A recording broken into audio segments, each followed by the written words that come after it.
Good evening, and welcome to Hello, It's Us, Perspectives on Inclusion.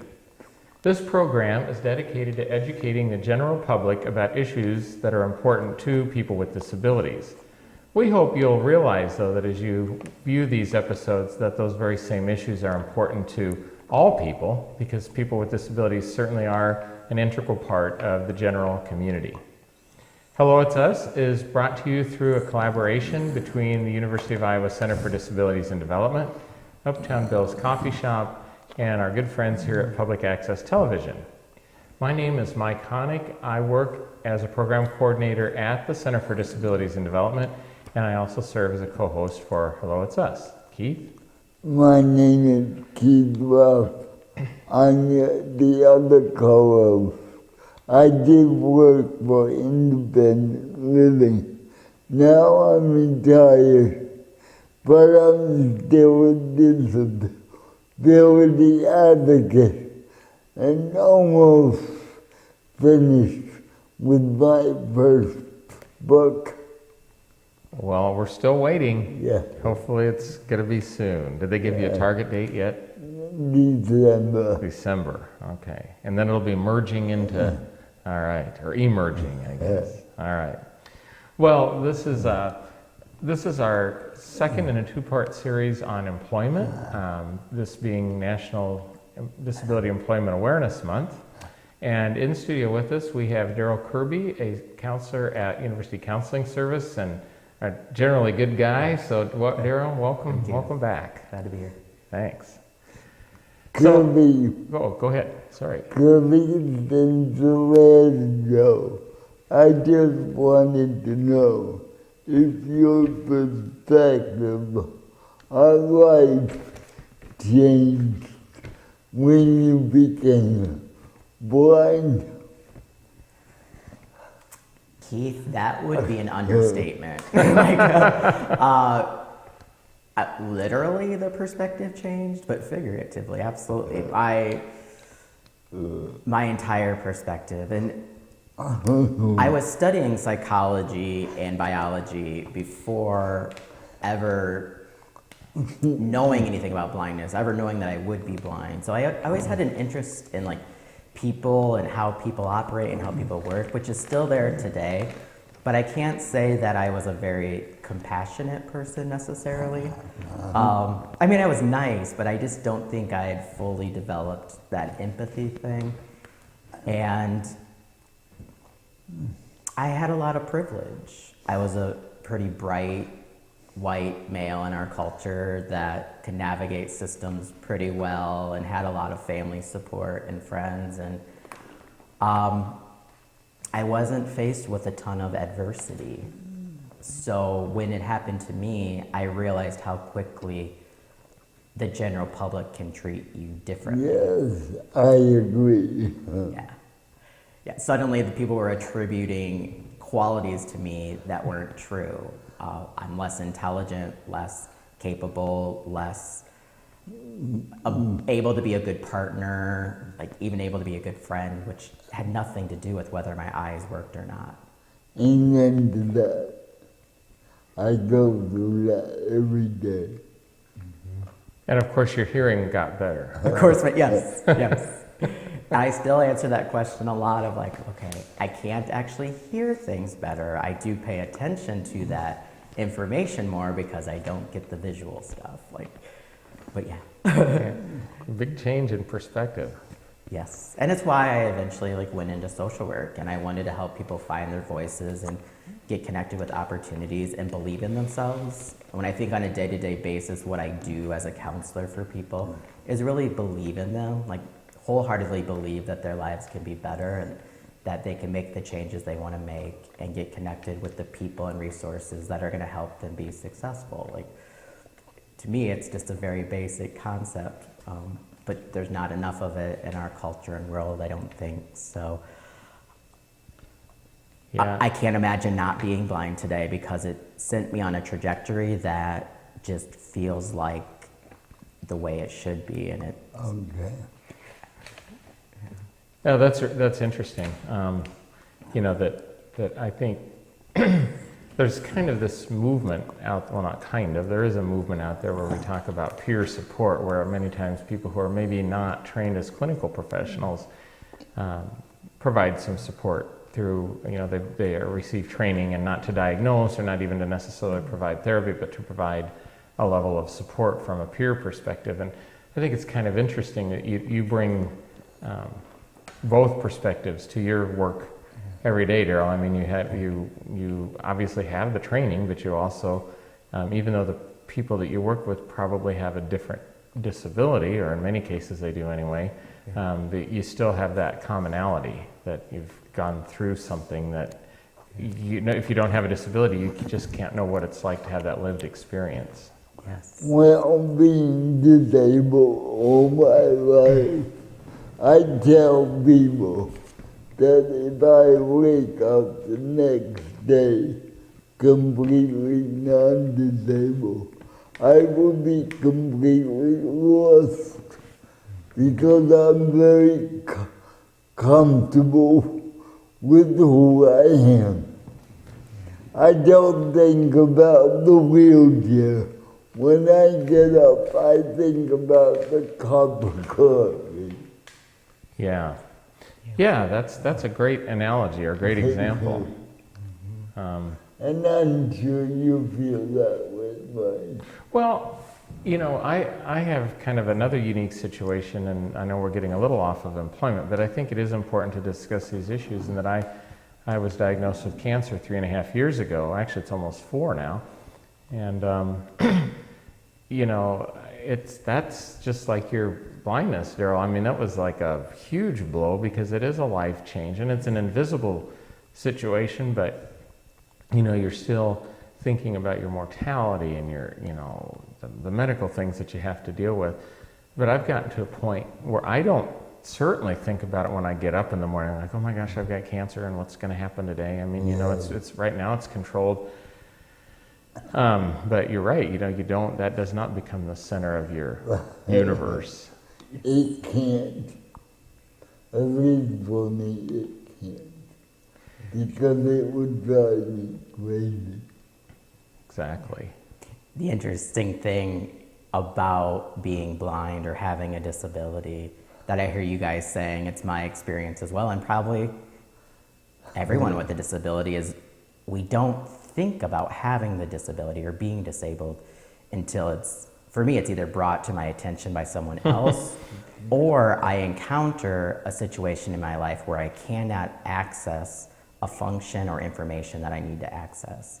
So if I'm getting up in the morning, I have my way of getting up, of getting dressed, of cooking, of getting to work, going into work, doing my job, and it may not look like other people's all the time, but I'm not thinking about being blind. It's just, this is the way I'm doing it. Yeah. But if I encounter something on the computer, for example, that I can't access, suddenly I'm reminded, oh yeah, this system, this information is set up for the sighted. Yep.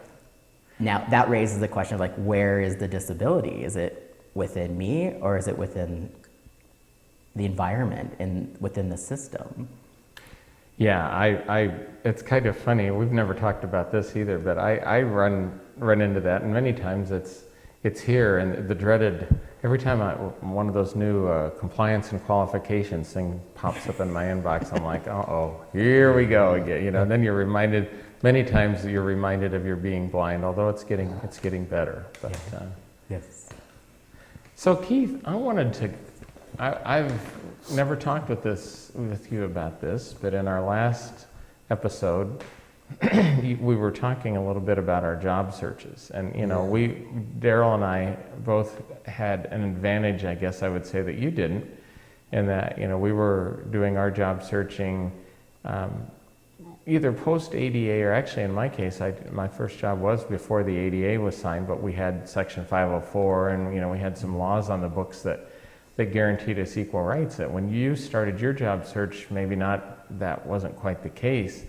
So did you have access to voc rehab when you were back east, or how did you get the support you needed to go to work? Well, again, that was in the late 60s. And they sent me to rehab training center. and I was not a happy camper because they wanted me to operate a newsstand. And then I found a job after that as a telephone salesman. But what changed my life altogether, I fell and broke my leg. And that was after the Rehab Act of '73. And when I was rehabilitated, they actually asked me if I wanted to go back to my present job or to college. And I picked college. Oh. So if I didn't fall, I wouldn't be here right now. You'd be hawking newspapers or something. Yeah. Hopefully you'd be retired from that by then. Wow. Well, that's quite and then you went to college, you came out here to go to school. Yes, I did my undergrad out there and my graduate work. Okay. And then you got connected to independent living. Yeah, that was interesting because I rotated through there too, which I think that was another place where we connected. Yes. So. But every experience I've had, I've learned a lot. Oh yeah. Well, I was pretty fortunate. As I mentioned, that I was able to do an internship at the Department for the Blind, and they just so happened to have a vacancy.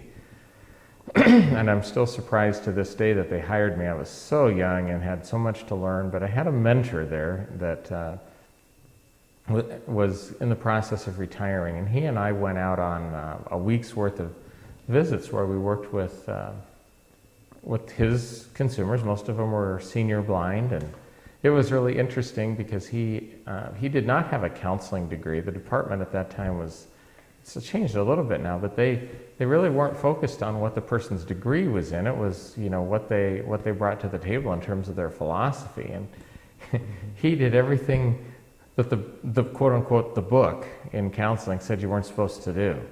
But that man had those people. I mean, if he told them the sky was purple, they'd believe him. He just had a tremendous. They respected him.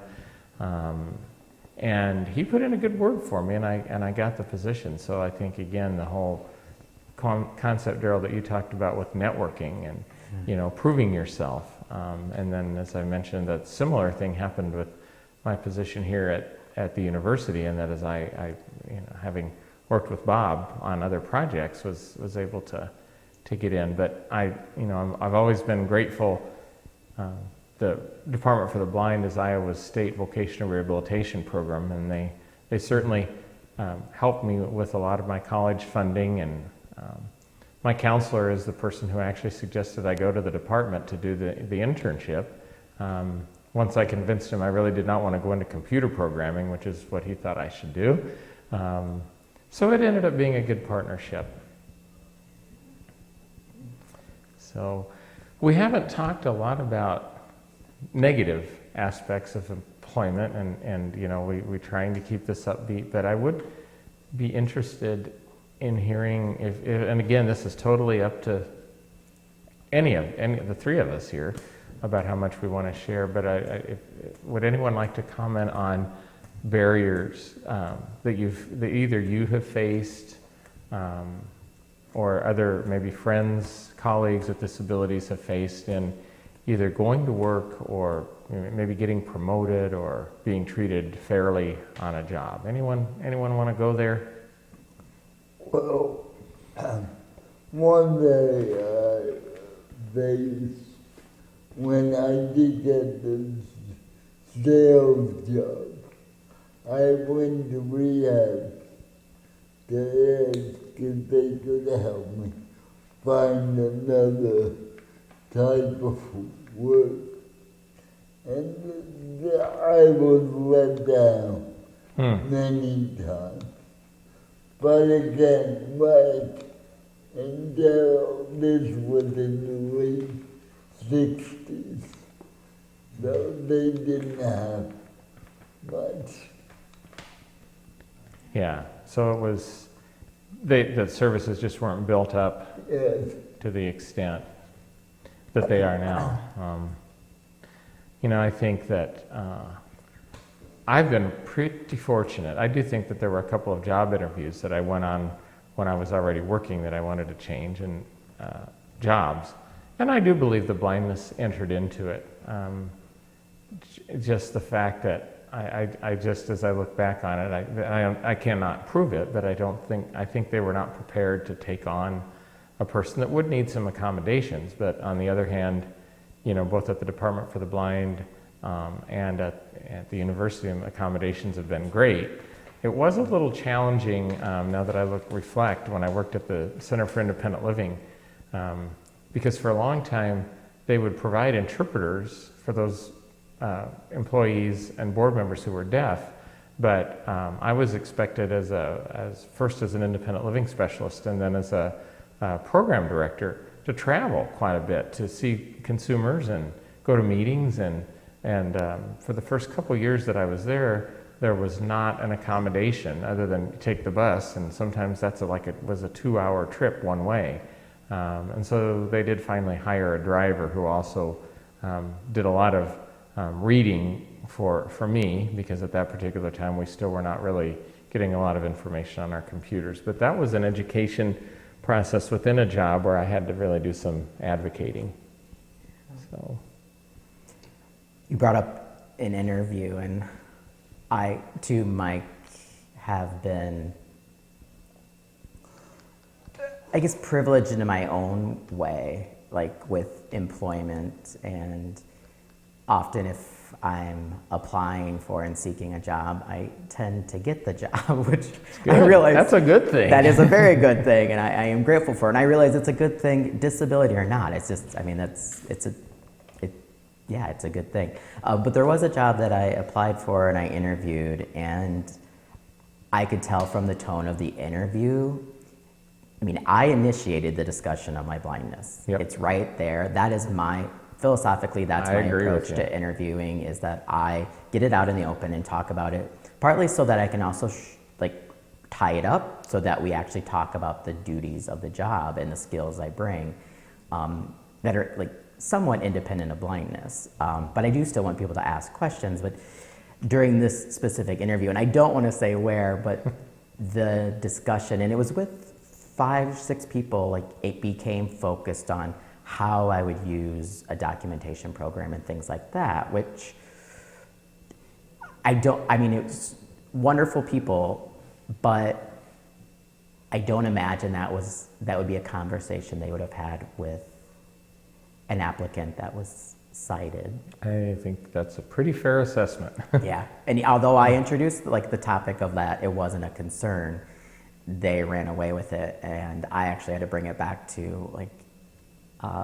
my counseling experience and my strengths and my therapeutic approach as a counselor, and I didn't get the job, and there was a part of me that always wondered, was that their implicit bias? Was that because of my blindness? It could have very well have been biased. Yeah. And then I had to think about, do I want to work for a place that is bringing that to the table? And yeah, most of the negative experiences have come with getting into a system and then just discovering that there's a real systemic barrier, like EPIC at the University of Iowa Hospitals and Clinics. So EPIC is their documentation, scheduling, billing, everything program of making that place run. And if you look at the back of the box for that program, it's a mouse-driven point-and-click system. Yeah. Those aren't great words for a blind person. No, they're not. Yeah. So Go ahead. I was just thinking, there were solutions. Eventually, got to do my work, completed the major functions of the job, but I can't say that year after year after year that the extra steps and the moments of just hitting a dead end didn't take its toll on me. You know, and I know I left that position, a job that I really loved doing, and I left to go to a different place where I was told and believed that the documentation program was more accessible. So that was a part of my decision-making process. I can equate with that. Being as disabled as I am, I can't hide the fact. And I went to a couple interviews where you could feel and tell they've already made up their mind. And the trouble was, how do we let kids down? How do we say no?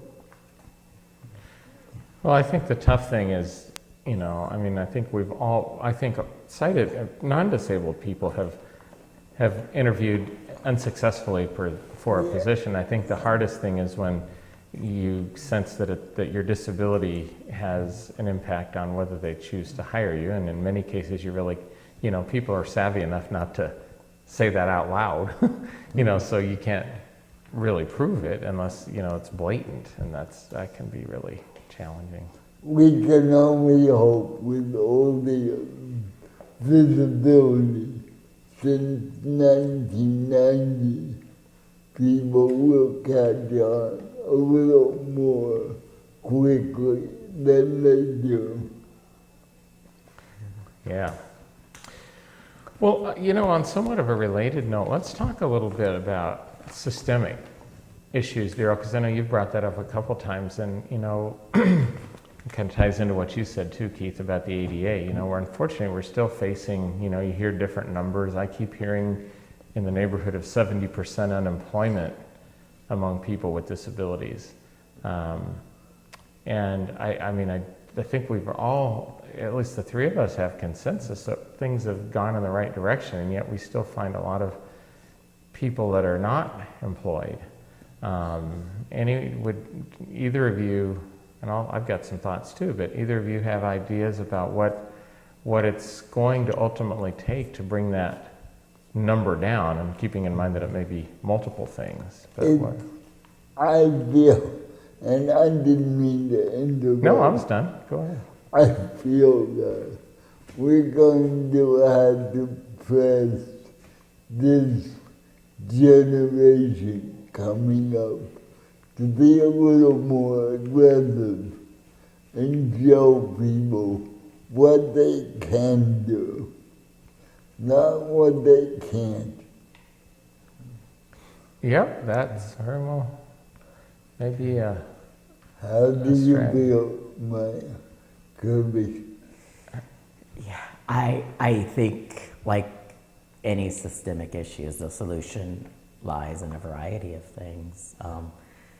And it sometimes hurts me to say this, but I think there's a big part of this that does lie in the attitudes and perspectives of the people with disabilities, as well as those without. So I agree. Yeah, that's one of the reasons, like, I get very involved in a consumer organization that's very much focused on having a healthy, productive, positive attitude of blindness, but really of disability. And I also recognize that the nature of oppression is such that it is systemic, and that people with disabilities, especially when I think of children, start to learn messages about their disability and about who they are and about what they can and cannot do.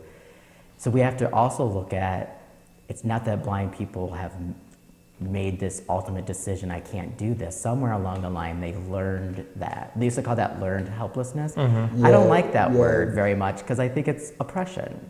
I think if you teach somebody that they can't do something, that's oppressive. You know, we could take anybody, disability or not, and convince them, especially as a child, that they can't do something. That's oppressive. Especially when we've already talked about it today, that the problem is problem is often not the individual and what they're disability or impairment is, it's often an environmental issue of, you know, a light bulb makes a room accessible to those who use light, those who are sighted. You know, you shut all the lights off, Mike and I are fine as blind people. Like, in that moment, you realize the disability is in the environment. But yeah, so I'd say changing the attitude of the general public, which also includes people with and without disabilities, but also opportunities. Like Mike and I both today referenced, and I guess Keith, you talked about it too, but rehabilitation, that like having, the reason we have rehabilitation is because the rest of society is already set up for people without disabilities. So we have rehabilitation services in place to help navigate these other systems and to help provide people skills that K through 12 sometimes don't offer our children. And you know, that's where I think the solutions are, and sometimes that means steering money towards rehabilitation services. And I so much agree with that. And Keith, I could tell you were too, agreeing about the attitudes of people with disabilities. And probably it goes back to the you know, family members and everything that perhaps mean well. But I'll never forget a situation when I was working at the Department for the Blind, and somebody, he was not an easy, he really struggled with a lot of things, but his counselor worked with him, and they eventually got this position, you know, I think, well, it doesn't matter where the position was, but he was going to be able to go to work and get off of benefits, and he just made some comment that he could make more money and it was more fun to just not work. And it was, the counselor was frustrated, and I, just as a blind person, I was frustrated because I see, you know, circling back to what we talked about initially, the benefits of employment, not only financial, but the other ones that we've discussed, and he missed out on those. So we've got just a couple of minutes. Darrel, you'd mentioned a little bit about about being involved in a consumer group, and it's perfectly fine. We have a little disclaimer that talks about, you know, the word that CDD. We're not endorsing any particular product or whatever, so you're free to talk about a little from the time we have left to a little bit about the NFB and the resources, because I know that you've got some great employment resources that people ought to know about. Yes. So. Yes. The National Federation of the Blind, I think when I first hear that, I hear national, and that can seem like big and scary and a long ways away, but we have chapters throughout the state, including a chapter here in Iowa City where I'm the president of that chapter. We just had 23 people at our last monthly meeting, but our philosophy in the NFB is very much like live the life you want. Live the life you want, which I think when you get a taste of it, people with disabilities want a life with employment. I think once you get a taste for it, you want it. And so there's often a theme throughout our meetings of working and living life fully. And I think about where my first job came about. I had made friends with people who worked at Mecca. And I can't say like they got me the job, but those friendships came out of like, I went to concerts, I went to sporting events, I was moving around downtown and shopping and interacting and doing that networking. And the NFB is all about getting out there and being amongst the general public, and slowly but surely, one person at a time, changing and educating people's attitudes of blindness. So then we look at employment, like there's a human services division when I go to the national conventions that is filled with social workers and psychologists and rehabilitation counselors and people who specifically work in the human services field. But there's a lawyers division, and there's, you know, a business enterprise division, and there's all these different people coming together around being employed in a certain area and sharing techniques, tools, attitudes that work to be successful in those careers. That's great. And you know, many other disabilities have similar types of support out there, and so encourage all of you watching to whatever disability group, whether it's blindness or another to get involved and find out about your consumer organizations. In Iowa City here, there's an organization called Iowa Compass that can steer you toward a lot of those. Well, we have rapidly run out of time here once again. Darrel, it's really been a pleasure to bring you in and have you talk with us about employment. And Keith, it's been great working with you two. We've never done a show like this where we've just sat down and talked about our shared experiences, and it's certainly been a treat. And anytime we can promote employment of people with disabilities through Hello It's Us, we're delighted to do that. So Darrel, thanks so much for coming in and joining us. Thank you for having me. And thanks there to our viewers and to our sponsors. And Keith, you want to bring us home here? Have a great week out there. And remember, disabled people are employable. Give them a chance. Good night.